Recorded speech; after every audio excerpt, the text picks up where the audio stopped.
Welcome to episode 5 of the Who and What Movie Podcast, the podcast created to share, praise, and love the movies we love, as well as gush about the movie going experience. I'm your host, Mark Denny, and like we do each month, a guest and I will discuss a movie that means something to them, maybe me, and hopefully the movie will have a theatrical experience, but who knows this day and age. I love going to the movies, so it's definitely something I feel that's superior than watching it at home. But hey, to each their own, I guess. But my guest this month is Alyssa Thompson. Hello, everyone. And what movie are we discussing today? Tenet, of course. No, dun, dun, dun, dun. Tenet. As soon as you say the name, the song by Travis Scott kicks in, and it's just like, yes, let's Yeah, go.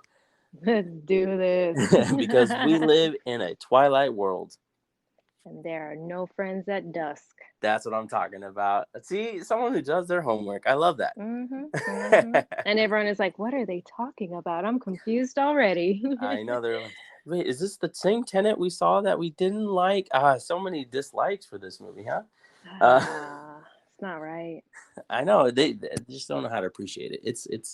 It's so good. But this movie, just like this podcast, was delayed many times. And finally came out, and it's directed by the one, the only Christopher Nolan, whom we are both fans of. We found a kinship in our fandom for Christopher Nolan, huh? Absolutely. This guy is hands down my favorite screenwriter, director. He's just talented on a different level. And I think that not kind of, like that absolutely does show through in his movies. It's just a different level of experience if you're going to watch any of his movies. They are all consistently awesome and trippy. Yes, unpredictable, which is what is supposed to happen in your movie going experience. You're supposed to feel you're not supposed to be able to predict what's going to happen. You want to go and enjoy it and feel like you're a part of it. And I feel like he does such a great job at using all the elements to keep you intrigued and also bought into the whole whoa.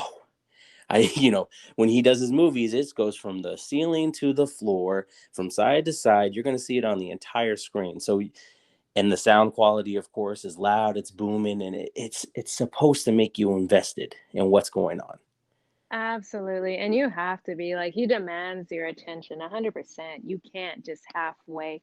This isn't something you have on in the background while you're washing the dishes. Absolutely not. I was No. telling someone about this movie. I went to the dentist the other day, Yeah. and one of the front staff that works there, I was telling him about it. And he's like, okay, okay. He's like, I never, he kept getting interrupted. And I'm like, you need to sit down Mm-hmm. and, turn off your phone, close the blinds, do what you got to do, and watch this movie, man, because this is not just some background entertainment. No, absolutely not. And speaking of which, we are going to get into spoilers here. I don't want to forget. I finally remembered to say that. Yeah. So I'm proud of myself.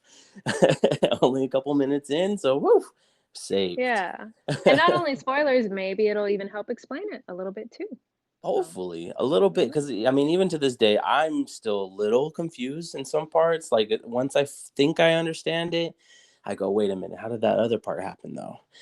And but it happens as it goes into the Christopher Nolan thing. It makes you want to rewatch the movie, and I feel like with him, and what makes him so endearing, or such somebody that you want to sound the horns whenever he does have a movie come out, is that the first experience is always just you soaking it in. It's just take it all in, feel it, like it says in this movie, right? Don't try to understand it, just feel it. And that is what you're doing with a lot of his films. And then he makes it so you want to rewatch his films. Then you understand it more and more as you go along. And a lot of people are one and done. So I could see why something like Tenet might be like, I'm good. Yeah, I don't think it is for everybody. I think it's because I mean, we all have different things that we find entertaining. Like you said, I always want to know why. what does this mean? Explain this. And so yeah, that does. I've seen this thing 4 times, and the more you watch it, the more you get to understand it, right? Yep. And I'm not gonna lie, I read some Reddit articles, and that helped a lot. Helped a Yeah. lot, but um, yeah, it is for. I do have that desire. I think some people do have that desire to like, no, I want to know what happened, and I want explanation. And the good thing about not just Tenet, but all of Christopher Nolan's films, they aren't. There's not a lot of plot holes. It's not confusing just for the sake of it. Everything is there. Hmm. You don't realize it the first time, but anything that was confusing, they explain it. They're not asking you to take, you know, giant leaps of faith. I mean, obviously for parts of the movie, right? Like Yeah. all movies are like that. You got to take a leap of faith just to enjoy it. But he doesn't cut corners. Things Hmm. tie up, things make sense, things circle around, and you can see it if you're willing to watch it more than once. Yes. And Which, yeah, yeah, a lot of people, I didn't like it. I'm done. What I yeah, find that's so great about Christopher Nolan is that he actually puts the time in, right? He puts the research in. And, he'll find something that he's interested in and says, "What about this idea?" I feel like with all his films, he finds some type of theme, right? There's a theme, and then there's also the science part of it where he goes, "I want to explore that idea a little bit more. What if?" Oh, I forget what it's called in this movie now, but the whole idea of inversion, right? Is like, okay, I like the idea of inversion. Let me learn about it, and then I'm gonna stick it in a spy thriller yeah, that's gonna lead to some nuclear war or nuclear holocaust, or at least worse than that, to make all the human existence non-exist because of this one guy, Sador. And it's like, whoa, okay. All right. And yeah. it kind of goes back into those, those science elements that he includes in movies like Inception and even The Prestige, and of course Interstellar. Interstellar. Thank you. Yes, Hmm. I love that movie. It is underrated. Highly, highly. And that one, that I saw common themes between Interstellar and Tenet, both of the, not to get ahead, Hmm. but, or we could jump around, that's It's fine. okay. It's great. Yeah, true Tenet fashion, right? Just be all Yeah. over the place. But there was that common theme of communicating with um, the future Yeah. Hmm. without giving too much away. Right. Right. Yeah. That was it. Yeah. And it's so cool. I think it's a brilliant idea to explore that. It just makes it that much more fascinating and entertaining in a way. And then when you see, like we said, when you go back and rewatch it, you're just like, oh, I didn't notice that before. The movie's predicting its own future. you know Oh man, that's a good. You just wrapped it up. The movie's predicting its own future. That's good. That's gold, man. That's a really good way to. That was really deep. That's a good way to I mean, describe it. okay, that's it. The podcast is over. Yeah, there you go, folks. Maybe I They're should like, do we that with the hate Tenet podcast. even more now. But Okay, of you mentioned like, watching it again, right? And so if I can just say, course, the movie going experience is so much different than watching it in your home. it is. Night and day. Yes, I have such a love for going to the theater. It's the atmosphere. Yeah, sure. Sometimes the sticky floors and the seats are questionable, Yeah, but nothing beats that sound quality and the fact that the screen is so huge that you can't help but get sucked in. Whereas at home, there's a lot of distractions. Sure, it's nice to be able to pause and go to the restroom or eat whatever snack you want, for sure, but it's just something about being in a dark room with people with similar interests. They went and paid for this movie that you're seeing, so most likely they're going to be into it as much. And it's just, I don't know, it just doesn't beat that experience. absolutely. And to the snack thing, I mean, just bring your own snacks. I snuck a cheeseburger into the theater Whoa. once. Like, this Whoa. was back in the early 2000s when you could get away with that stuff. I remember, not to get off topic, it was Pirates of the Caribbean. Mm-hmm. and I had my McDonald's cheeseburger, and I had it in my purse, and I was eating a cheeseburger in the movie theater. It was probably the dollar theater, right? The Yeah. cheapo. And your feet did stick to the floor. You better not wear flip-flops. You gotta wear some boots or something. Yeah. But anyways, yeah, the snack, I'm like, that's no excuse. Because I'm like you. I enjoy the movie going experience as well. Watching Tenet in the theater, as you mentioned, the sound and the space and the just the screen. And so that was a crazy thing. Like I remember that movie going experience. I only caught, I'm just gonna make a guess. I swear I only caught 60% of the dialogue. There Mm-hmm. was so much sound. And I feel like, I think from what I was doing my research, that was purposeful. It was part of the movie going experience to kind of make it even more trippy. And I Mm-hmm. remember just being like, oh my goodness, I can't follow what they're saying. What are they saying? Yeah. Um, and so then watching it at home with the captions, I was Oh, like, so handy. wow, wow. And I am not a caption person because I want to get sucked into the movie. And sometimes the captions, they ruin it. They'll say the joke, the punchline before it's time, Yeah.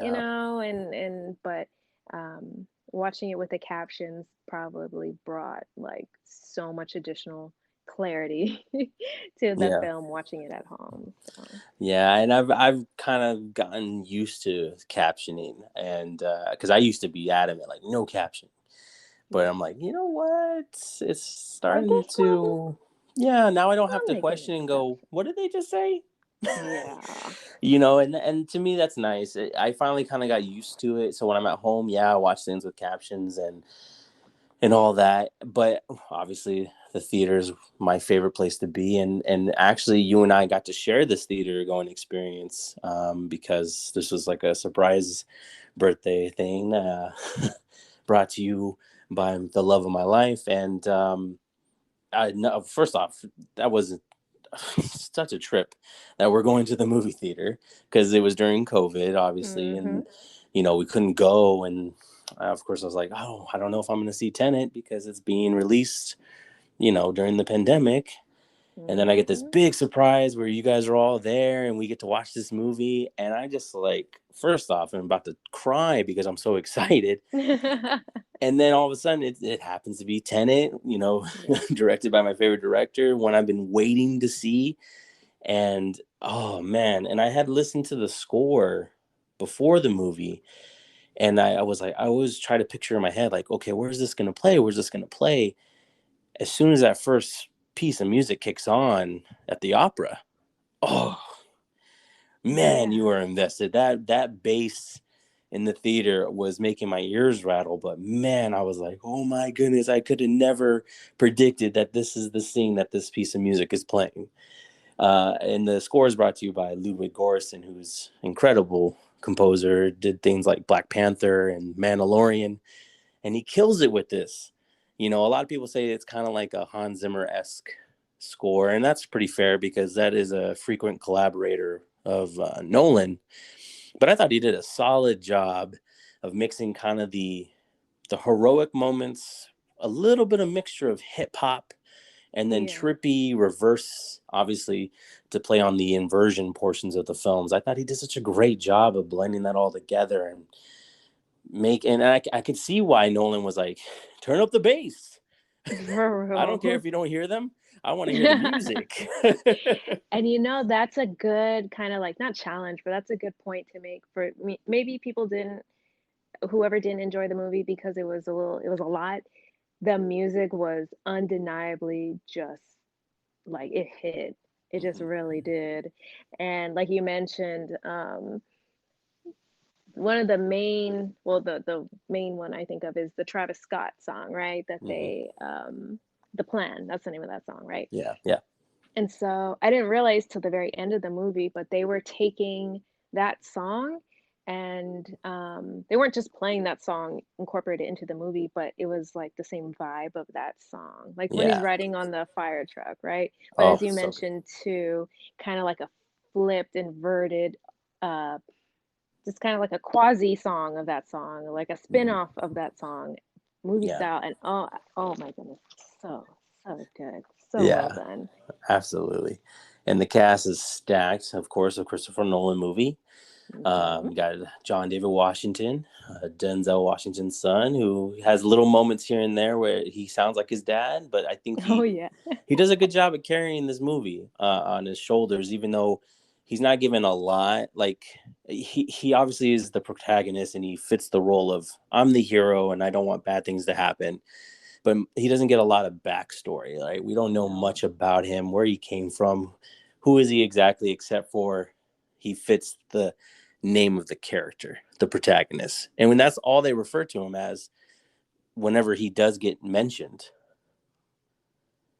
And I thought that was so profound because I remember credits rolling, stand up, walk away from the theater, and I remember thinking, what was his name? He's the main Yeah. character. And I'm like, did I miss that? And it's like, no way. I just watched a whole movie and I don't know the name of the main character. And I was paying attention. I wasn't on my phone.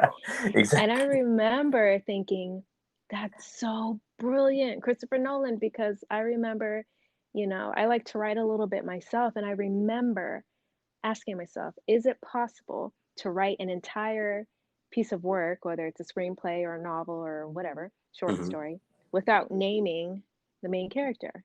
And I came to the conclusion that no, that's not possible. How could you do that? You have to refer to them as something at some point. Hmm. Boom, this guy goes and does it. And he does Yeah. it so well. And you don't realize he doesn't have a name until the end of the Yeah. movie. And nobody's called him, hey, Steve. Like, no, no. How can you do that? That's brilliant to me. That's a next level genius. For a while I thought maybe like at the very end they're gonna like reveal his name, and it's gonna be something that like, oh Like Bond. yeah. James Yeah, Bond, right? exactly. Like at Casino Royale. He doesn't say till the end, Yeah, which was exactly. And it smooth. was like, huh, they wow, okay, cool. Yeah. And then of course you got Robert Pattinson playing Neil, and Yeah. Kenneth Branagh playing Sador, and Elizabeth Debicki. Is that how you say her name? I don't remember how to say her name. Something She like plays the that. mom. I Hmm. think Kate is her name. Kate in the movie. Okay. Hmm. And yeah, and so it's got a great cast. Of course, Sir Michael Caine comes to play for a little bit. I mean, imagine Yeah. having that job. Like, hey, yeah, I'm friends with Christopher Nolan, and I feature in all his films. In this particular one, I get to eat and deliver lines For 5 minutes. for Imagine five being on his minutes. payroll like that. Exactly. Because But I'm he does trying to such a think of, great job. is there a Christopher Nolan movie that Michael Caine, a more modern one? Obviously, his first couple, I don't think so. But Yeah, because oh, you know what? He was in Interstellar, wasn't he? yeah, he was the Dang, father yeah. of Brant, of Anne Hathaway's Matthew character. McConaughey. Oh, oh, true. Yeah, Matthew Oh man. McConaughey's was John Lithgow or whatever, but Michael Caine was the guy who says we need you to come to fly to space. I'll figure out the formula, blah blah blah, and he hadn't figured it out at all. He was the scientist that kind of tricked everybody, but I guess because he had the hopes of figuring it out, but never did. But yeah, and even in Dunkirk, he has a little bit of a voice cameo. But it's one of those like if you don't pay attention, you don't really notice that it's him. But yeah, he's in it. But yeah, Hmm. man, that would be such a cool gig to be like, well, hey, it's Nolan on the phone. Oh, what does he need? Oh, he just needs you for a scene real quick. Sure, I'll be right there. you Here's know, $9 million, exactly. where Yeah, you get paid for that. it's Oh so cool. yeah. I, Let's I, talk I about Rob Pattinson. Robert Pattinson, right? Robert Pattinson, aka Future And Batman. oh yes.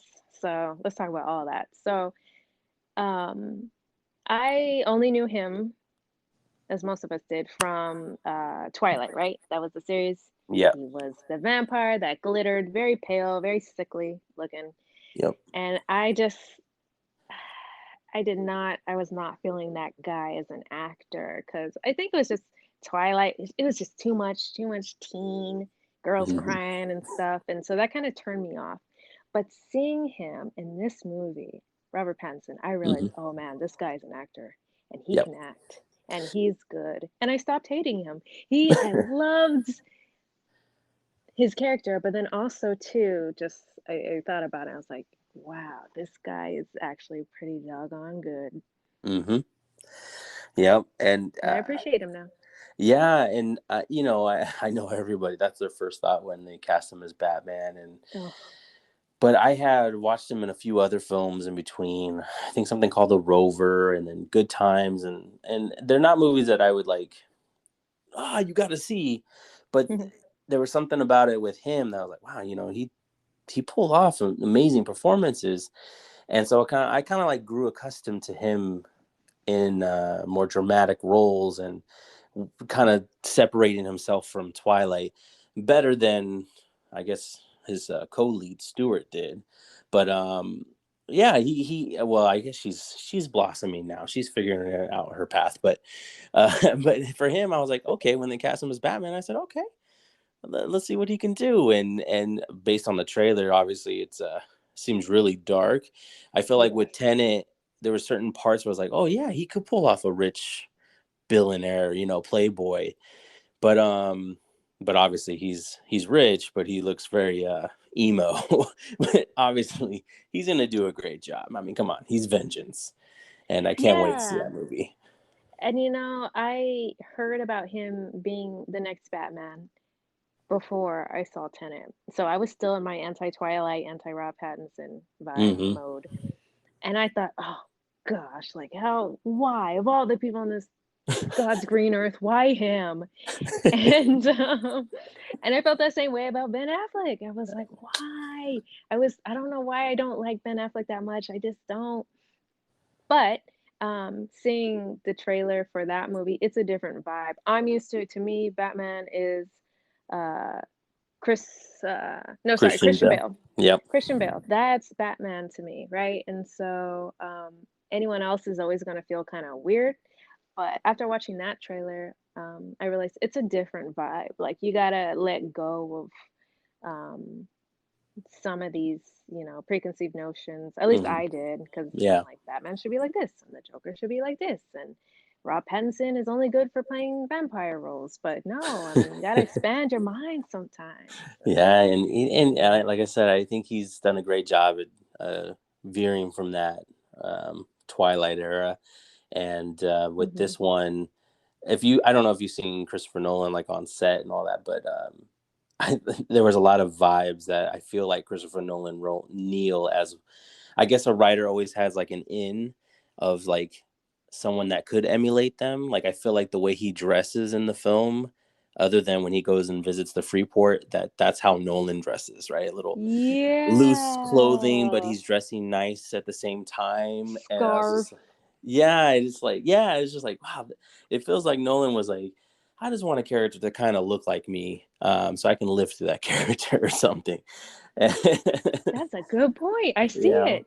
I I see would it. do the Kind of same thing. tousled hair. Yeah, exactly. But Yeah. yeah, Pattinson killed it. I thought he did great. So Yeah, he this whole did. movie, I mean, I really enjoy it, and I literally get sucked into every moment. I mean, the I mentioned a little bit earlier, the whole opera sequence was just mind blowing. The sound going with what's going on screen was amazing. Of course, the 747 crash or the Oh, the hijack. Oh my gosh, so epic! And you mentioned earlier one of my other favorite scenes is when they rob they do the truck heist, I guess you can call it, right? mm-hmm. And oh man, there's so many things about that scene that I love, including the car, the BMW, and how they just take off, and the whole idea of having all these trucks go around that one truck that they need to get into was just brilliant. And yeah, there's so much to like love. The set pieces in this film, the way that characters interact, even the simple scene, I wouldn't, I guess, say simple, but even the scenes where they're planning out whatever they're going to do, I appreciate those scenes so much. When they're planning on attacking the Freeport and they're like practicing how to breathe and they're packing at the same time. I was like, that's so cool. And then they're talking, they're introducing characters in that same sequence of who's going to be doing what's the whole point. And I just like the way he edited that sequence, or I guess it's not him, but I guess his editing partner, trying to figure out, okay, well, the protagonist is going to talk to Kate, and we're going to cut from Kate to the protagonist talking to Neil. Then eventually Neil and the protagonist are going to meet. I forget his name. The guy from yesterday. The Oh. is it? It's like Here's Sam or Here's Shim, or I can't remember his name. I feel bad, but anyways, they cut to him, and he goes over the plan, and then like I said, they start practicing how to breathe, because they knew that the Freeport would lose oxygen given a fire evacuation and in the rooms. And just so cool, like the ideas of all of it, like the figuring out. I feel like Nolan creates a Rubik's cube for every sequence, and then he's just like solving it as he goes along until he matches all the sides, and then he mixes it up again in the very next scene, just to keep you guessing. Yeah, and so what you're saying, like even the little scenes where they are planning things out, you don't understand. I remember that watching it the first time, and it's like, why are they breathing heavy? Why are they timing? Why are they like he doesn't hand it, he doesn't spoon feed it to you. They're planning, they're also practicing their breathing, they're also packing, and you're like, what? And then you get to unwrap that for yourself. You realize they knew, like you mentioned, walking in, they were going to have to hold their breath as they were escaping from room to room because Mm-hmm. the halogen oxide or whatever he calls it was going off, and um, nothing is just bland with him. Like even just the talkie scenes, like there's always so much more to it, so much deeper, so much richer. And going back to that opera scene, like action literally starts 5 seconds into the movie. So Mm-hmm. they're at the opera, right? The conductor, the Yeah. orchestrator, Mm-hmm. um, lifts his little wand or whatever that thing is called. Boom! It gets shot through the chest. Yep. Pa! Then the terrorists come in. They start tearing the place up. That's what I'm talking about. Like that, just that constant, just has your attention. It's got to keep your attention. You got to give them your whole attention. Very like you can't turn away from it, not for a second. Yeah, exactly. And like you said, he gives you breadcrumbs until the scene is completed. Even with the opera scene, the protagonist rolls up. You don't really necessarily know who he is anyway. Like, you don't know his name's the protagonist. You don't know if he's a good guy or bad guy. He's with these shady men in a van who give him a patch to enter the opera, and you're like, okay. And then he drops the "We live in the Twilight world.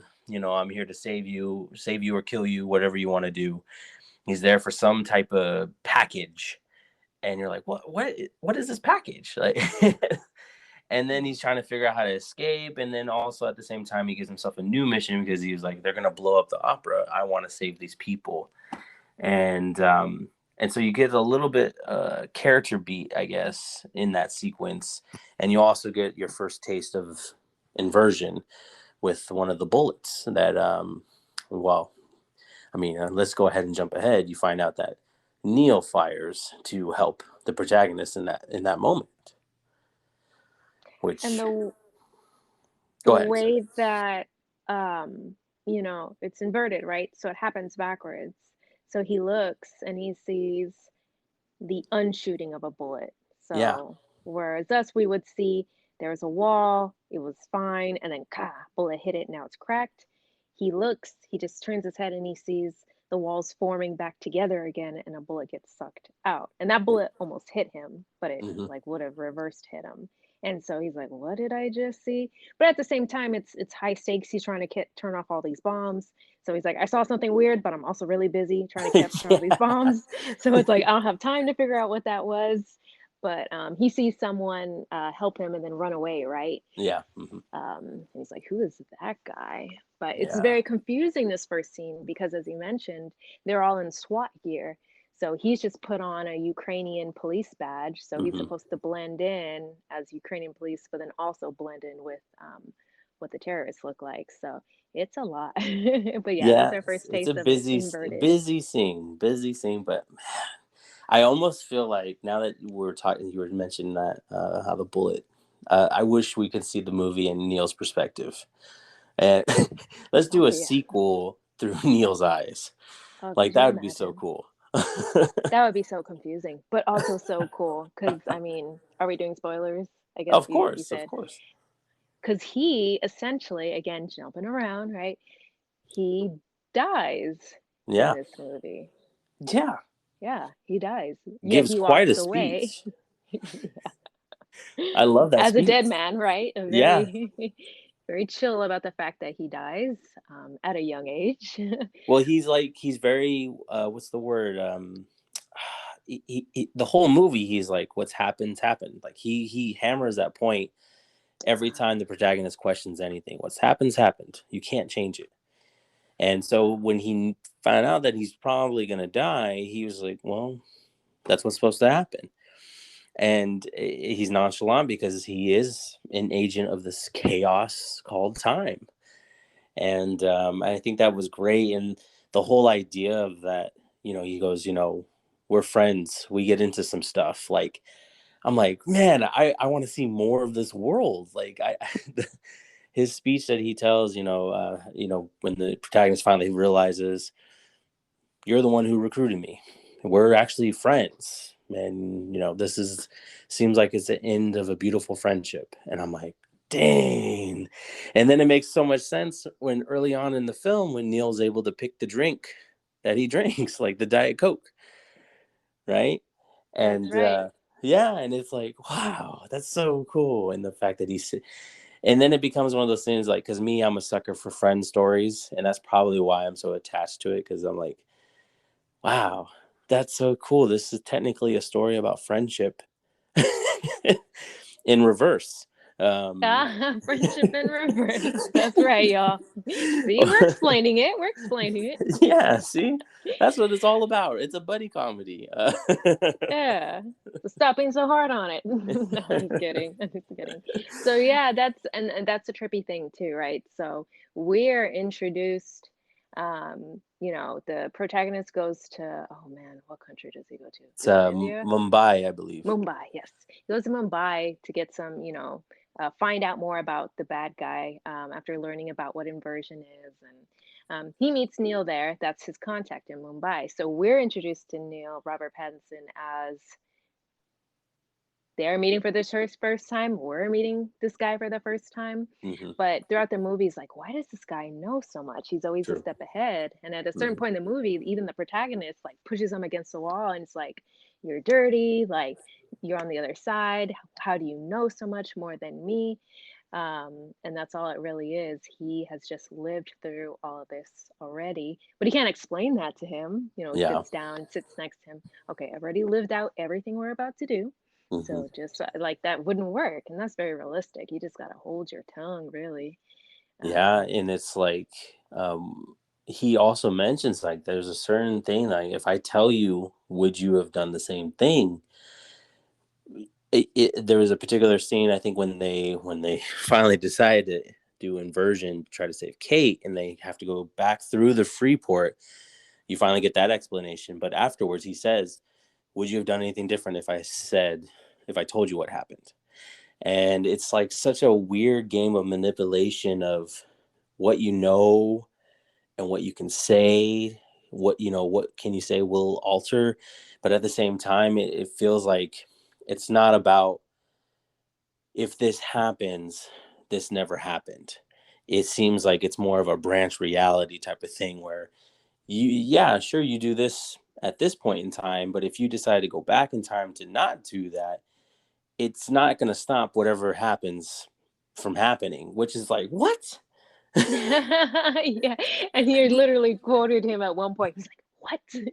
It's too much. It's too much, right? Like, um, I like that term, branch reality. Yeah. So, I mean, essentially what's happening in this movie, right, is he's Black Ops, right? The main character, Hmm. protagonist, is Black Ops, and in handling this terrorism attack at the opera, he finds out about inverted weapons, right? Hmm. So inversion is not time travel, it's just things moving in the opposite direction. So, Right. like, we move linearly through time. We're in the present, we go to the future.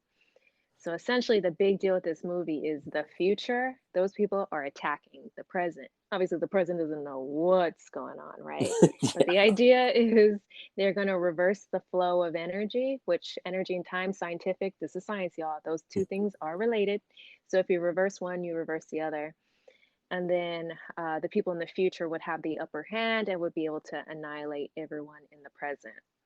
So when the people of the present find out, like she says, Priya, the lady in Mumbai that he kind of Hmm. teams up with, we're being attacked by the future. That's pretty much, if you can wrap your head around that, then you can kind of keep watching this movie. Yes, yes. And Freya, of course, ultimately decides not to be a good person. Mm-hmm. Mm-hmm. I And never she's got also that. playing just like Neil at the same time because she knows more than what she's letting on anyway. Mm-hmm. Yeah. And I do not, I wondered, I was thinking about this the other day. How does she have it? Because she had a turnstile, and a turnstile is just that machine you go into to reverse and invert yourself, Hmm. and invert weapons and things of that nature. How did she have one of those? Like they never explain that. I mean, she's an arms dealer, Hmm. so she has money, she has connections, she has power, but they never really. They're just like, oh Well, yeah, I have a and it also turnstile, you can use turns it. out that she has more than one. Because doesn't she offer it when they're on the boat? Like that's when she tells the protagonist, "Well, we have our own turnstile. To fight this war, we got to fight with their weapons." Yeah, and her turnstile was like awesome. Like it wasn't just one at a time. It was like a conveyor belt. It was like Yeah, eight, it, like it reminded me of those. When you go into a hotel, you just you the just doors. spin right in. Yeah, yeah, the revolving doors. Yeah, Yeah, it was like that. Yeah, I was like, oh, hers is even better. yeah, But and yeah, and so the bad guy technically only had the one at the Freeport, right? He only had he had the two, I guess, because he had one in the oh yeah, big warehouse yeah. where they have that big crazy reverse dialogue, which I heard that the cast had to learn how to speak backwards for that Are you scene to kidding happen. me? It's crazy, yeah. Oh my gosh. They didn't just hit the rewind button? I thought they would, but apparently they learned how to do it. Like I remember, I don't remember what interview it was, but Kenneth Branagh expressed, he talked about it. He had to learn how to speak backwards and Oh, speak with the accent because he's not Russian. oh, So, could have fooled me. oh my gosh. Okay. More power to you, Christopher Wow. Nolan. Yeah. And that's why they get paid the big bucks. And you don't just talk backwards and talk backwards in an accent. You also have to give the right tone and inflection because you're yelling. It's high Yeah. stakes. You're about to shoot this woman. You're like, where is it? Where's the box? Where's the package? Oh my goodness. That's mind blowing. I had no idea. That's nuts. That Speaking movie. backwards. You want to try that right now? No, I'm Oh just my kidding. I'm just kidding. god. I mean, that's how it sounded. I feel like it's just gonna start sounding like the Missy Elliott record where she speaks in Yeah, reverse. you're flipping number blank. See, I can do it. Hire me. Dang, Oh that's man. that's crazy. Because they could have said anything, we would have believed it, but they Yeah. really put in the effort to. Wow, Yeah, yeah. I'm And even more impressed. I know, and I think maybe some of the things it's like issue wise with the movie with people I just realized not just the sound, but it's also that no one's using something scientific and disguising it in a spy movie. So people have certain expectations with spy movies, right? There's always a big Hmm. bad guy. In this case, it's a Russian, right? Mm. Sador, and they set up the movie. I want to say they give you a little taste of the inversion, but you don't know exactly what's going on. And like for the majority of the movie, it's just about there is something out there that Sador wants. We're gonna help him steal it, or we're gonna steal it and keep it away from him. Then all of a sudden, the movie goes through a turnstile and literally flips it on its head, and you just like causes you the question. Especially, it finally really kicks in when right after the the car scene, right where all the trucks come Hmm. in, which is an awesome scene. It has a great little hums from Travis Scott. And but yeah, and so right there you get the car that flips over. That's when Sador like captures them and tells them, tell me where it is. Where's the case? Where's the case? Where's the case? And then once the protagonist enters, then you see it all inverted, I guess. And he starts trying to drive his car, and he's finally learning how to, I guess, work in that world. And it's such an interesting way. Like, I want to say that's like an hour and a half into the movie when they finally go full on Mm-hmm. inversion for the rest of the film. Absolutely. Absolutely. That was, they make you wait for it, but the buildup is so, I think it's really well done. You couldn't have Mm, just jumped into that. You get, like you said, hints and pieces here and there about what inversion is, what it looks like.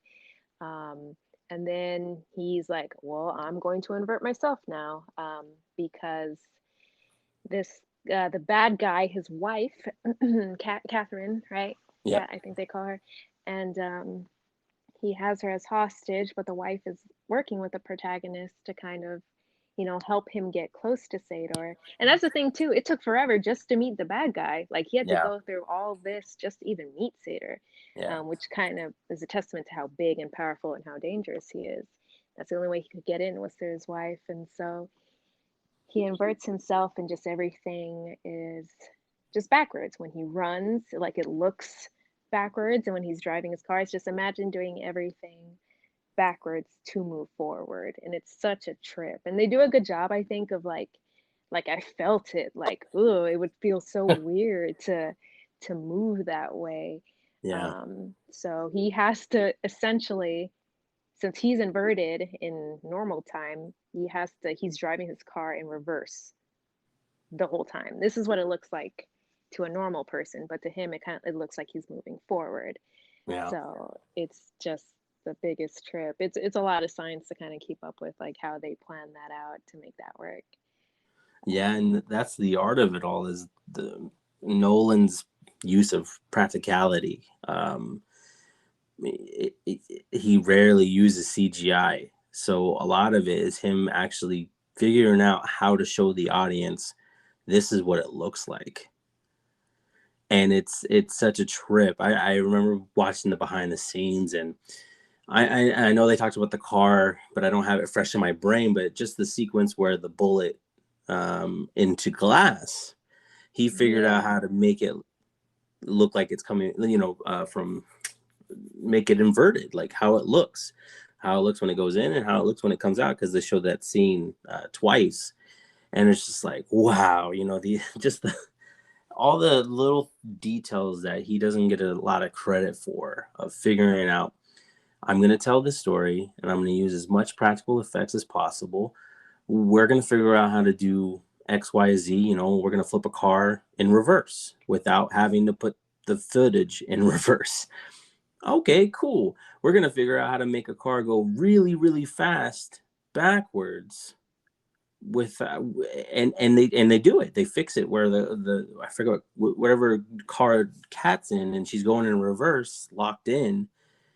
They turned it around to make sure that it was going that fast, and it's just so fascinating that the what he and his crew put into all these things to make it look a certain way, to make it believable, and of course try to make it digestible for all of us. But sometimes, even right now, I think about the movie and I go,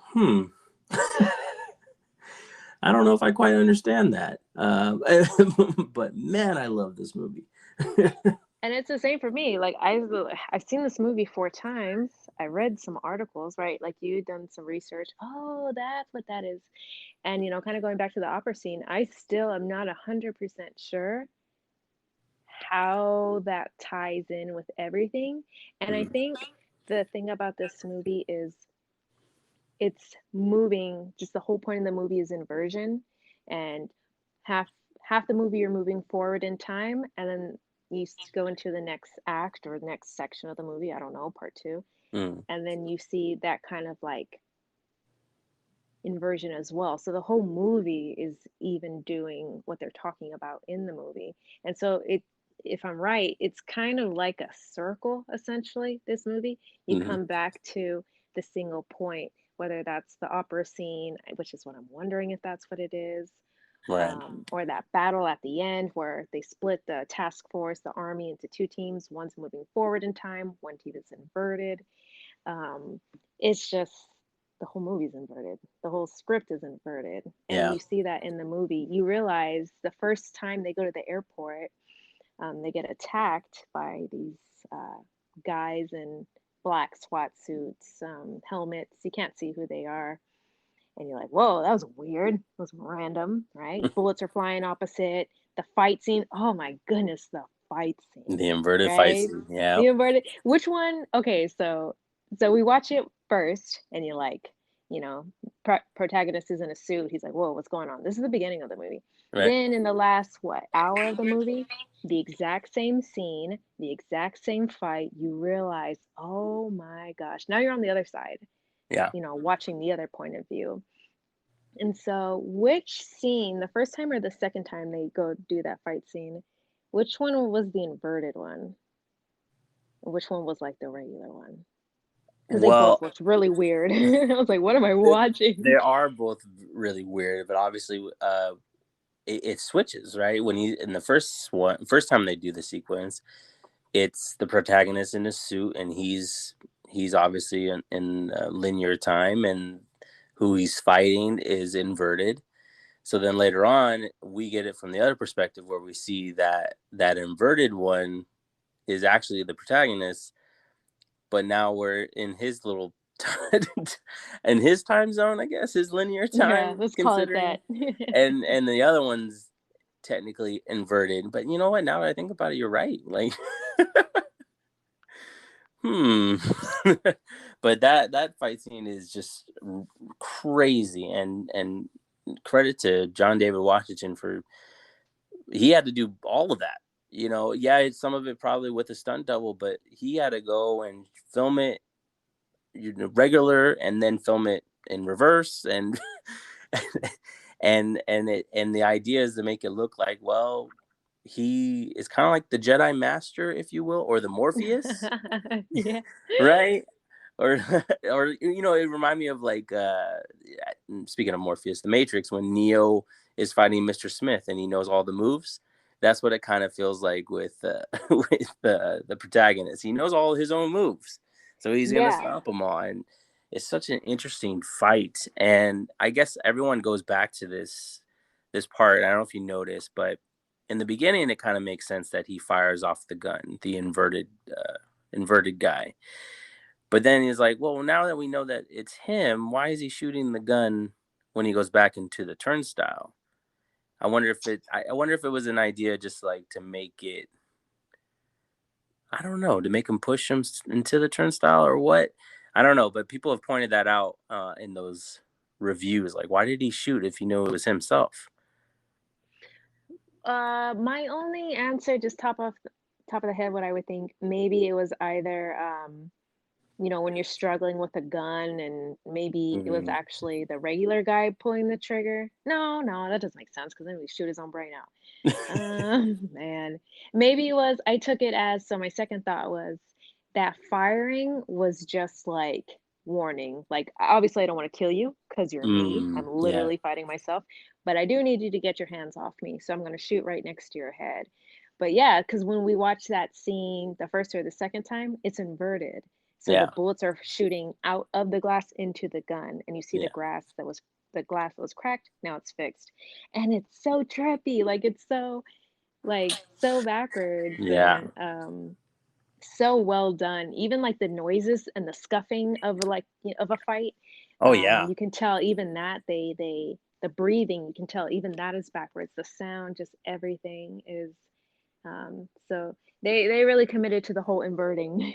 Yeah, they carefully design these sequences. And Nolan, speaking of how he tells the stories, I mean, I remember watching him talk about the movie Memento and how he was going to tell the story, and how it's the certain flow where you see the end at the beginning, but at the same time, we're going to be cutting to what happened before then. And then just the way his mind works as a storyteller, it's unbelievable. And he always inspires me. Like, I get all motivated and inspired to do something, and then I lose the Oh yeah. motivation a little bit after. But he's so just really talented, and he knows how to I don't know. He knows how to tie it all together, and he uses what he has, and he goes, okay, I'm going to use what I have.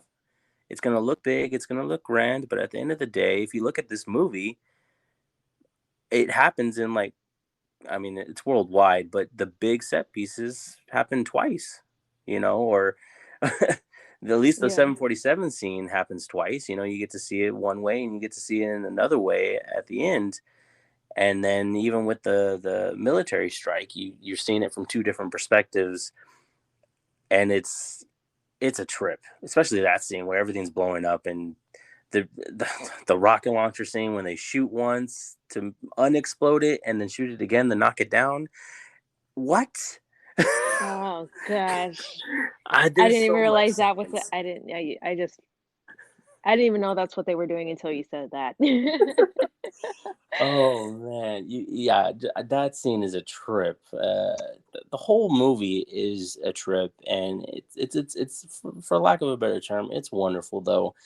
It's definitely something that you gotta watch. You gotta soak it in, and live in these cool set pieces, these cool locations, these little moments with the characters. Yeah, I get it. The protagonist isn't exactly like, it's not Denzel like a Bruce Washington. Wayne. Like it's not a very compelling like backstory lace, like what happened, how he get there. I get it, but he's kind of like your eyes in a way. You're seeing everything the way he's seeing it. You're like, this is crazy, and he's asking all the questions.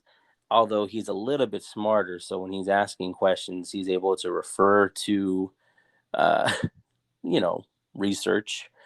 And so at the same time, you're like, oh, okay, I don't know if he's just like the audience or not. We need to stick someone like a Kevin Hart in here to ask the right questions. Yeah, and that's a great point. So many great points that you made. I think for me, the pivot or the critical point in the movie where you're like, okay, I can follow this a little bit. It's when you see that the movie is circular, and that's that second time where they go back to the turnstile back at the airport. So at the beginning, they crash a plane into the airport as a distraction, and they're doing all that so that what are they trying to do? Trying to get their hands on something. Oh, a The piece of painting, art, right? yeah, And that piece of makes art, sense. yeah. Yeah, it's like they need to get this to get to the wife, to get to the husband, the bad guy. And so, like, okay, I follow that. That's your plan. But then you see on the second half of the movie that plan, stealing the art, crushing the plane, they use that as a cover up to go back into the turnstile to get something else that they need. Well, And to for save me, that Cat. was the point. Yeah, to save her, right? Yeah, that's why because they got to take her back through the turnstile. She got shot with an inverted bullet, which apparently is worse than just getting shot with a regular bullet. Yeah, And they apparently much worse. And so they got to take her back in order to save her life. So everything is something. Everything is two things, right? right. Nothing is just, everything's being used. And that's when, at least for me, I'm like, okay, you see what's happening. And like you mentioned before, like we are very much like the protagonist at the beginning. You're like, he's like, what is going on here? He's asking questions so that we can follow. But as he starts to wrap his brain around it, that's typically, I guess this was the plan. That's when the audience would be able to, like, I see what's happening here. Yeah. 60%, I follow you. Um, but I think, like any genius, right? Whether it's a genius in music or movies or math or science, like it's always going to be hard to follow. I think I'm no Yeah, yeah. genius. I'm just trying to follow you. And so, but that's to me, that's part of the fun of it. I want my mind to be, he takes your mind, your brain, and he, dribbles it legs and he slam dunks it and he puts it back in your head and you're just like, whoa, look what happened. And I like that. Like I don't, like Yeah, you mentioned earlier, I don't want to guess what happens. I hate that. I don't want yeah, it to be predictable. I don't want the people around me to be able to predict it. I want to get so lost in the yeah, story. And that's what he does every single time. definitely. Wow. I mean, I don't know how else to. Wow, that was a good finish. Wow. Yep. I Thanks. I'm mean, learning from the great, that the was the the best. best metaphor ever. The slam dunk and dribble between his legs and puts it back in your head. Like, whoa, that was the Yeah. best. It's not for everybody. No, it's Not not. everybody likes it. And he's been like, I guess in the audience eyes, has been confusing since Inception. I remember people were confused with Inception, even though I think it's fairly easy to follow. Oh Uh, yeah, it's a good but one. there's people like, what? It's a dream within a dream. Come on, you've been there. Come on. Come on, guys. This makes perfect sense, and I can't wait to see what he does next. I mean, this movie, of course, I would love to have a continuation. I do want one thing answered with this movie, though, and I know it's a popular theory, and you definitely have probably heard it. The idea of Kat's son maybe possibly being a young version of Neil. That Wouldn't theory that blew be my awesome? mind. It blew my mind when I heard it. I was like, I wish. I hope that's true, but of course it's not explained in the movie. And so it kind of breaks my heart. Is like, is that one of those things like when Leo spins the top at the end of Inception that you're just supposed to kind of guess? Is it ever going to be Yeah. answered? Or is it one of those things where he's just like, no, that wasn't the intent? It's like, I where'd you want come to up with that? know. Yeah, because there's a few after I heard that theory, because this whole time this mom, she's estranged from her son because the bad guy, the dad, Sador, super rich and powerful, he's keeping this little 10-year-old boy away from his mom, and they're becoming estranged. And so her whole thing, this movie, is to get out under the thumb of her husband and to be with her son again. So there's this one scene I remember just I thought it was so weird. They're explaining it to her because she's in deep now with the rest of them. So she's like, y'all better tell me what's going on. I'm shot with an inverted bullet. I'm dying. What's going on? So they're like, look, your husband has the means to destroy the entire world because they're going to flip the flow of time and energy. Mhm. And everyone's going to die. And she's like, even my son? And he's like, yes, even your son. Why would he not be included? And so this whole movie, she's super, like, just obsessed with her son, which obviously she's a mother. That's fine.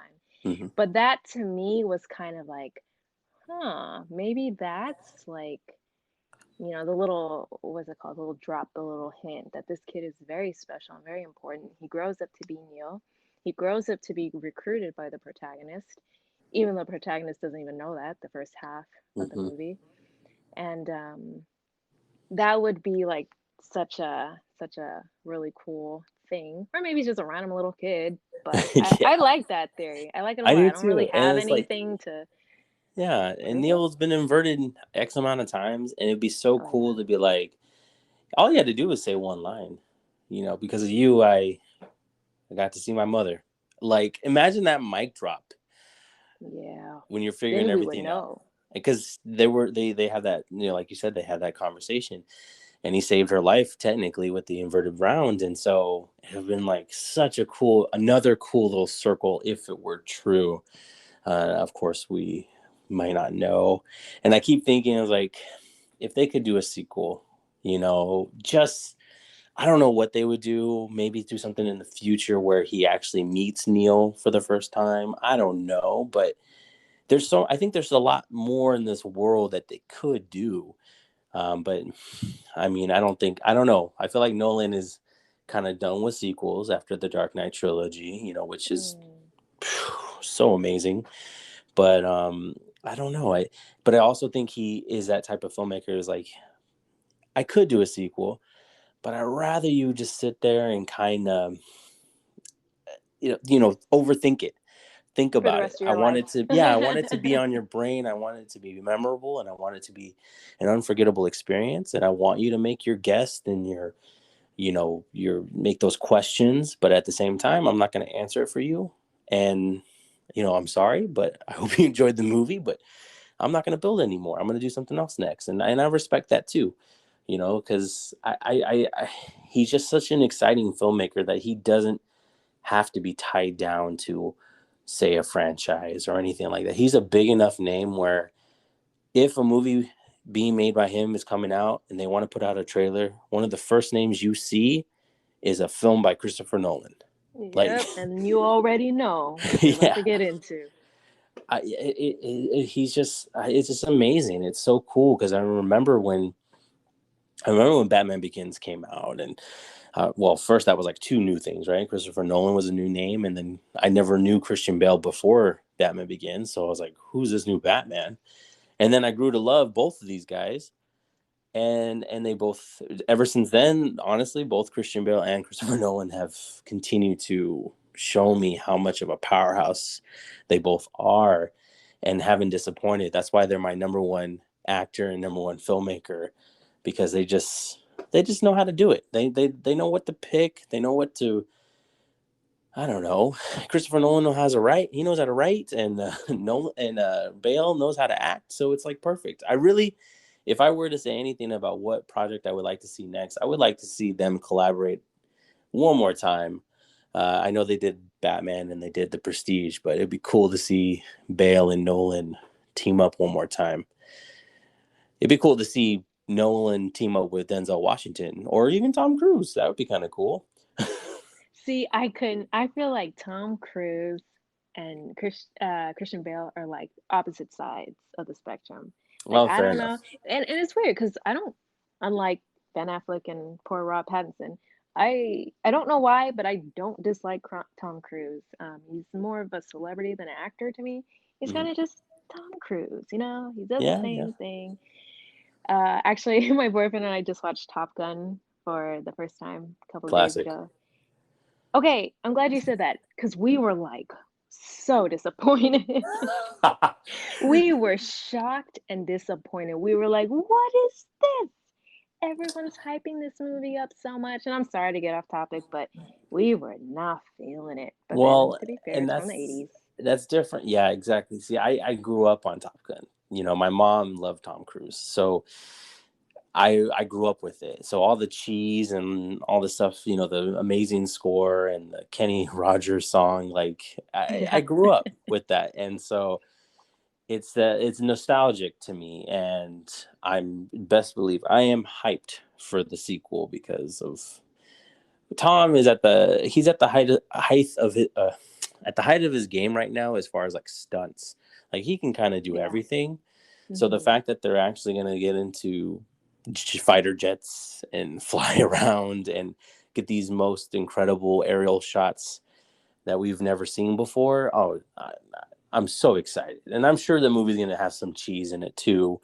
That's the fun of it. It's the nostalgic of it all. Because Hollywood, they're very nostalgic, and what worked before will work again. Mm, But yeah, I was just saying, like, what if they like Tom? I don't know if you saw Collateral, right? Tom I Cruise, did. I love that movie. right? He does good. I was thinking, well, what if Christopher Nolan teamed up with Tom Cruise, made Tom a bad guy, and kind of see what he could do, as a collaboration? Like that would be kind of cool. But at the same time, I don't know if it would work because Tom is he's a producer now, for most of his projects. So I think they would kind of ultimately bump heads probably in the making of that Yeah. movie. But anyways, regardless, I would love to see Christopher Nolan work with a lot of actors. I feel like a lot of them will sign up for it automatically. I know you and I would. Oh, yeah. You call us tomorrow, whatever. Yep. We'll I'm do it, there. whatever it Hmm. is. But I did like that, he worked with John David Washington on this one. And I just think that Denzel would eat the screen in a Christopher Nolan movie. So I hope that collaboration actually happens. If it ever does, Yeah. that would be I, so you great. know, I never thought about that because to me, Christopher Nolan is so deep. That's why I feel like with a Tom Cruise thing wouldn't really work because he seems, I don't know, maybe I'm not giving the guy enough credit. I love Collateral because that was the first time to me he did something different.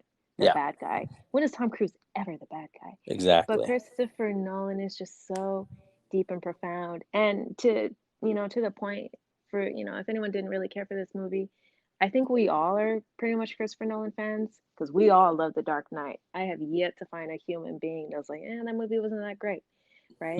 That was Yep. him. He Yep. did that. He did all three of them, but that's obviously the best or most well known, I think. I mean, got Yeah. um, and so I think he just can't. His stuff will never be superficial. It'll never be like Hollywood, right? It's always gonna have a really deep message. It's Yeah. gonna be dark, and it's going to leave you, like you said, he's like, I'm not giving Asking you the questions. answers. Yeah. Yeah, and that's part of the mind trip, I think. Um, Never really knowing, which is why I actually disagree with you. I say no, no sequel, no sequel to Tenet. I want to feel the way that I feel, just like, wow, All right. All just like right. a state of Let's amazement. just have him do something else again. I don't know what he would tackle next. I mean, dreams, space, Hmm. inversion. I Yeah. mean, what's next? Global warming? Uh, Make I that don't. confusing. Oh my Yeah, gosh! well, And you, there's what not if he much did? left. What if he did do a global warming like it already happened, and it's Oh, like the like survivors? Oh my gosh! there you go. Send in your idea. That's $1 million pitch right there. He'll probably be like, "Nah, I don't. I only do ideas that are my own." Yeah. But He's like, thanks oh, I for already the wrote the effort. script, but thanks, man. I thought of it Yeah, 10 years ago. Before you were born, I thought of it. yeah. Thanks, though. Oh man, thank you so much, Alyssa, for joining me on this episode. Awesome conversation. Tenet is just one of those movies that we could talk hours about this movie Hmm. and keep spinning heads and all that. But I feel like that's we got it out there. We got all our love for it, and I hope you guys check it out or give it another chance. If you didn't understand what it said, put on the subtitles. Hmm. It's not a big deal, Nope. and enjoy it. Just sit there and just take it all in. Like Yeah. the scientist says, don't try to understand it, feel it. Just feel Exactly. it. Go So for a ride. thank you so much for joining me. I know this has been you know a delayed and worked on episode. We've been going on and off with this episode like it's not even funny. So, but I'm glad that we finally locked it down and we're able to finish it. And I can't wait for everyone to hear your points of view. And I do want to make sure that I don't fail you and let you promote yourself. Go Oh, yeah. Ooh, I forgot about that. Well, first of all, I just want to say thank you for letting me be on your podcast and just rant and rave about a movie that I love that nobody else besides you does love. ahead. But so I appreciate that so much, being able to geek out. Um, and thank you, thank you. But yeah, no, hey guys, if you're looking for something, you got a little sweet tooth going on, I do produce cake pops. I have a little side business, Mom and Cake Pop. So it's just the right amount of cake, just one, two little bites, super sweet, great deals. We have 15 different flavors. So check us out. The website is actually going live August 1st. Very Ooh, excited. So you'll be able to order your cake pops from Mom and Cake Pop. from my experience, guys, I can tell you that these taste delicious. Oh Okay, yeah. get the cookie dough, get the cookies and cream. Those are my favorites. Alyssa always hooks me up, and they are phenomenal. And I can't thank you enough. You're such an awesome friend to both me and Lisette. So thank you so much. And that's our show. Thank you for checking out the Who and What Movie podcast. I'm your host, Mark Denny. Check us out on Instagram at the Who and What Movie podcast. Long name, I should change it. I'll think about it. But thank you. That was episode 5, talking about Tenet.